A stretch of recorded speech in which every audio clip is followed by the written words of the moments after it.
Hello student, welcome to my channel বঙ্গণিত।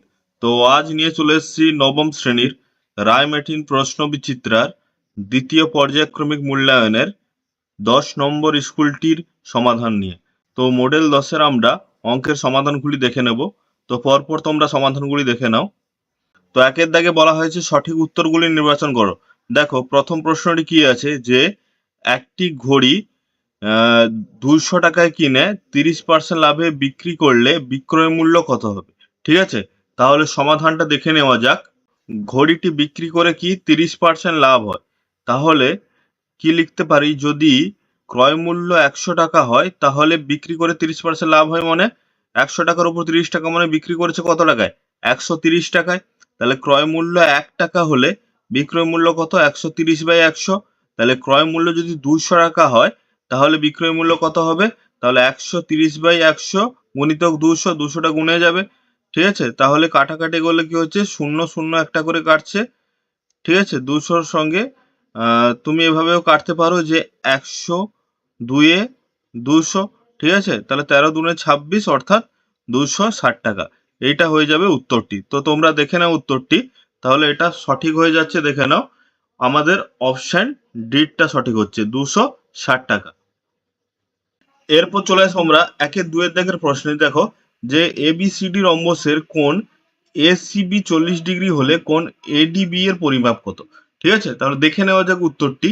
তাহলে আমরা একটা রম্বস অঙ্কন করলাম, যেটা কি এবিসিডি। দেখো পাশে রম্বসটা আঁকা আছে, যার কোণ এসিবি কত দেওয়া আছে প্রশ্নে? 40 ডিগ্রি। তাহলে আমরা এই এসিবি কোণটা, এই কোণটা কত? এই কোণটা বলা আছে কত? এই কোণটা বলা আছে 40 ডিগ্রি। তাহলে এবার আমরা কি করব যে আহ, আমরা জানি যে রম্বসের কর্ণদ্বয় মানে এসি আর বিডি কর্ণ পরস্পর কি করে? সমকোণে সমদ্বিখণ্ডিত করে। আবার কি এই এডি বাহুর সঙ্গে দেখো বিসি বাহু সমান্তরাল, আর এই এসি বাহুটা ছেদক হিসাবে কাজ করছে। ছেদক হিসাবে কাজ করলে তাহলে এই সি কোণের সঙ্গে এইখানে এ কোণটা কি হবে? একান্তর কোণ। তাহলে এই কোণটার মানও কত হয়ে যাবে? এই কোণটার মানও হয়ে যাবে কত? 40 ডিগ্রি। ঠিক আছে, তাহলে এই কোণটা জায়গায়ও লিখে দেবো আমরা 40 ডিগ্রি। ঠিক আছে, তাহলে একান্তর কোণ যেহেতু, তাহলে এটা আমরা 40 ডিগ্রি, এই দুটো কোণ সমান হবে। তাহলে দেখো রম্বসের কর্ণতে পরস্পরকে ধরে নিলাম ও বিন্দুতে ছেদ করেছে, তাহলে এটা তো সমকোণ 90 ডিগ্রি। 90 ডিগ্রি সমকোণ।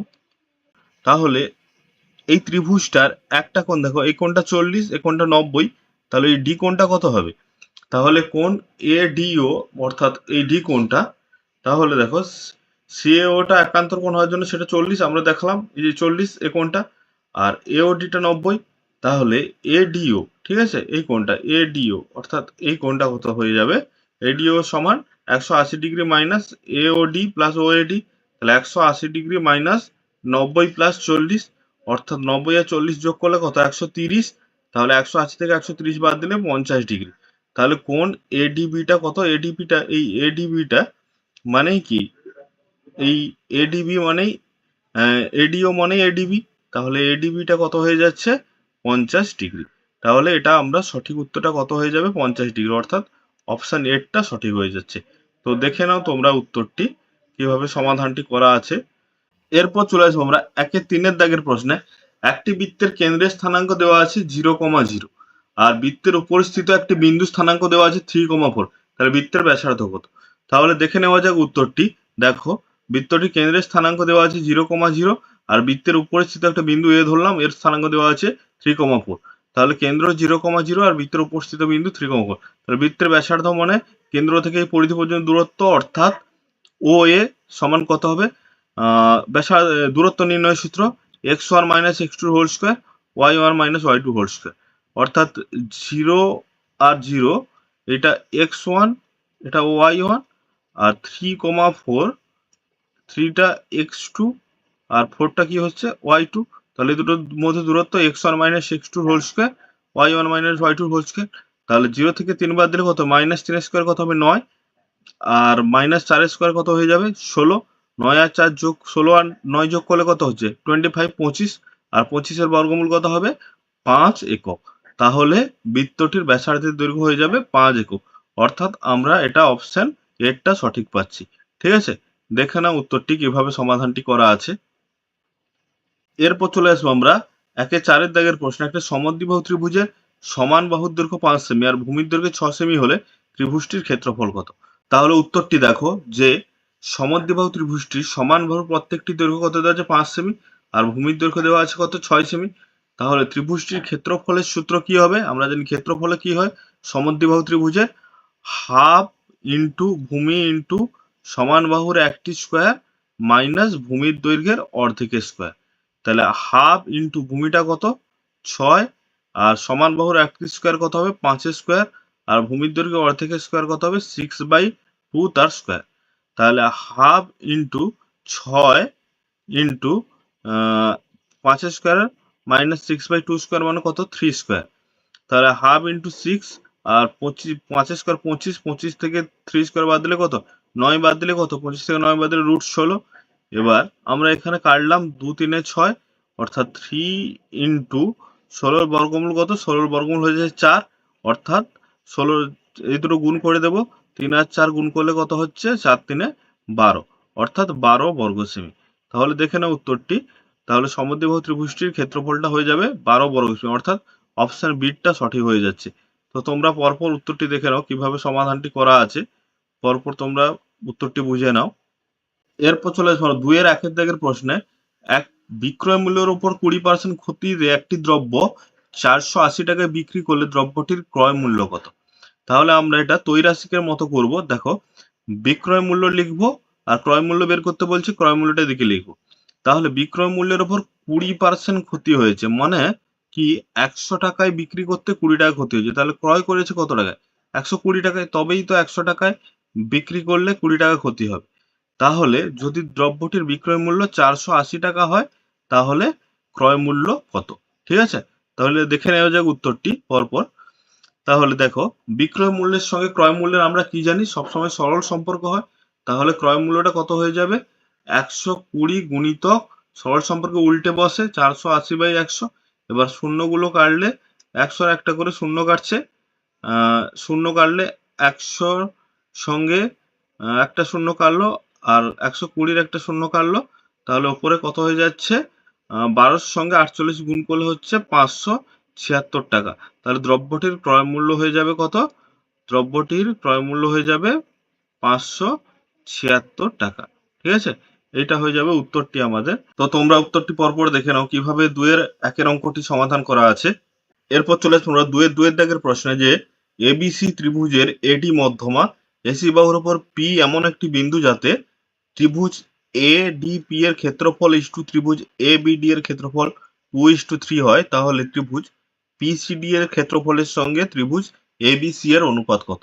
তাহলে দেখে নেওয়া যাক উত্তরটি। আমরা একটা ছবি আঁকলাম ত্রিভুজ এবিসি যার এডি দেখো এই এডিটা মধ্যমা দেওয়া আছে। এবার দেখো মধ্যমা ত্রিভুজকে এই সমান ক্ষেত্রফল বিশিষ্ট দুটি ত্রিভুজে ভাগ করেছে। এই ত্রিভুজের ক্ষেত্রফল আর এই ত্রিভুজের ক্ষেত্রফল কি হবে সমান।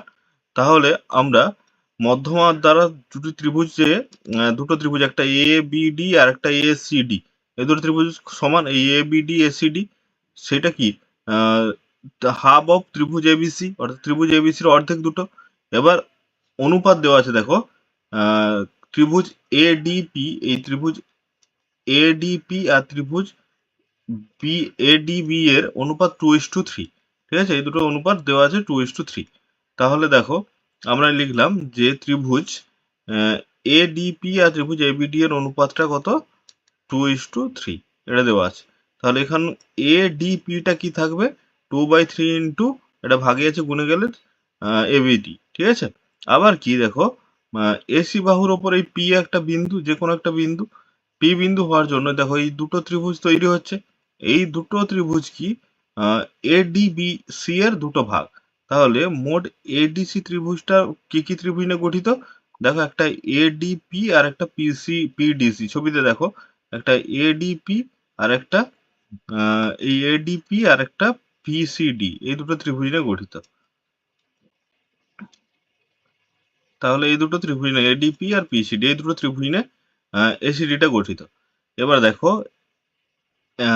আমরা এসিডি এর জায়গায় লিখতে পারি কি এবিডি। কেন দেখো এখানে দেখো বলা আছে দেখো এই জায়গায় যে এসিডি মানেই এবিডি।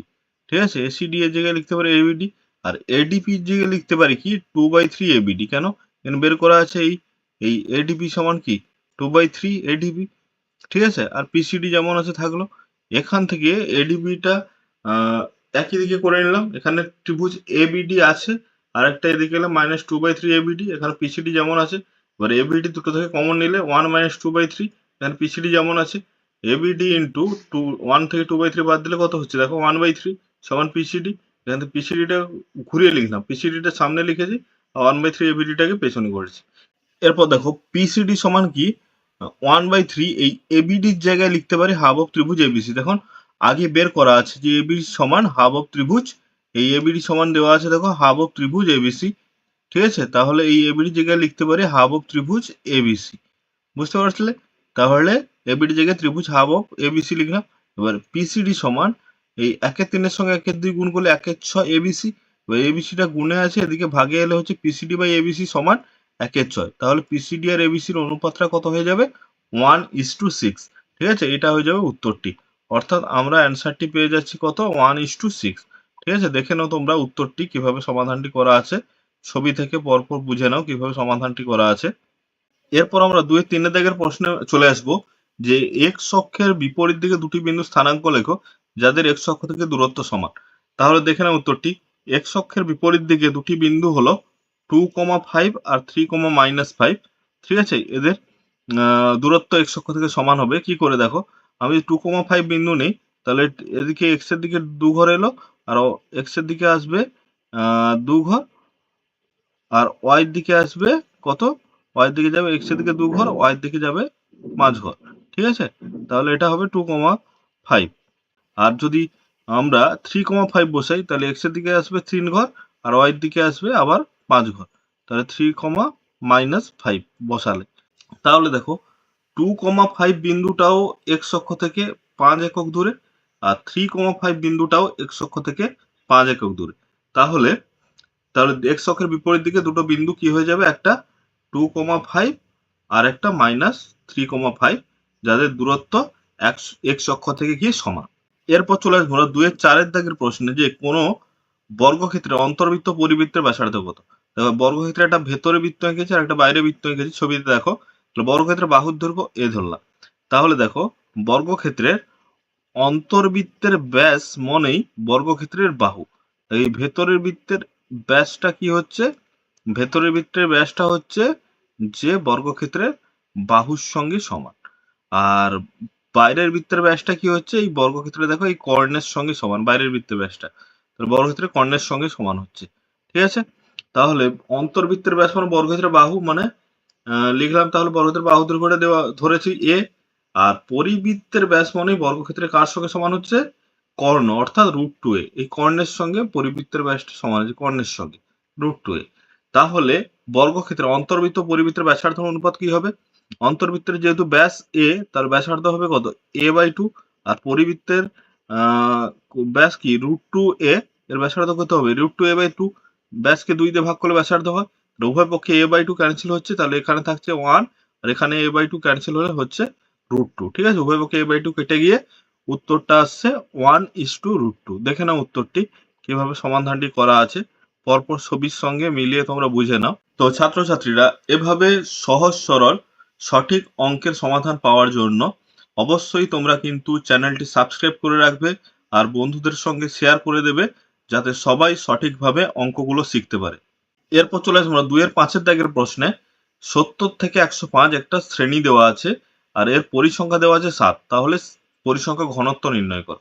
তাহলে দেখো শ্রেণীটা দেওয়া আছে কত 70 থেকে 105।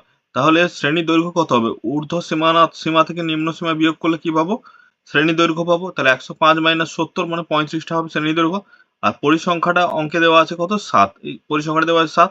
আর পরিসংখ্যা ঘনত্ব নির্ণয় সূত্রটা হবে ওই শ্রেণীর পরিসংখ্যা বাই শ্রেণী দৈর্ঘ্য। তাহলে ওই শ্রেণীর পরিসংখ্যাটা কত দেওয়া আছে 7, আর শ্রেণী দৈর্ঘ্যটা কত বেরিয়েছে 35। এই শ্রেণী দৈর্ঘ্যটা বেরিয়েছে দেখো 35, তাহলে শ্রেণী দৈর্ঘ্য 35 বসিয়ে দিলাম। তাহলে আমরা যদি এটাকে কাটাকুটি করি, তাহলে মানটা কত হয়ে যাবে 7×5=35, অর্থাৎ 1/5। আর 1/5 যদি আমরা দশমিকে পরিণত করি, ভাগ করি, কত হচ্ছে 0.2। ঠিক আছে, তাহলে এইটা হয়ে যাবে পরিসংখ্যা ঘনত্বটি। তাহলে উত্তরটা তোমরা পরপর দেখে নাও কিভাবে সমাধানটি করা আছে। এখানে পরিসংখ্যা ঘনত্বের ফর্মুলাটা মনে রাখলেই আমরা সহজেই পরিসংখ্যা ঘনত্ব নির্ণয় করতে পারবো। দেখে নাও কিভাবে উত্তরটি করা আছে। তো ছাত্রছাত্রীরা, আজকের ভিডিও এই পর্যন্ত। দেখা হচ্ছে পরের ভিডিওতে আরো একটি অঙ্কের পেজের সঠিক সহজ সরল সমাধান নিয়ে।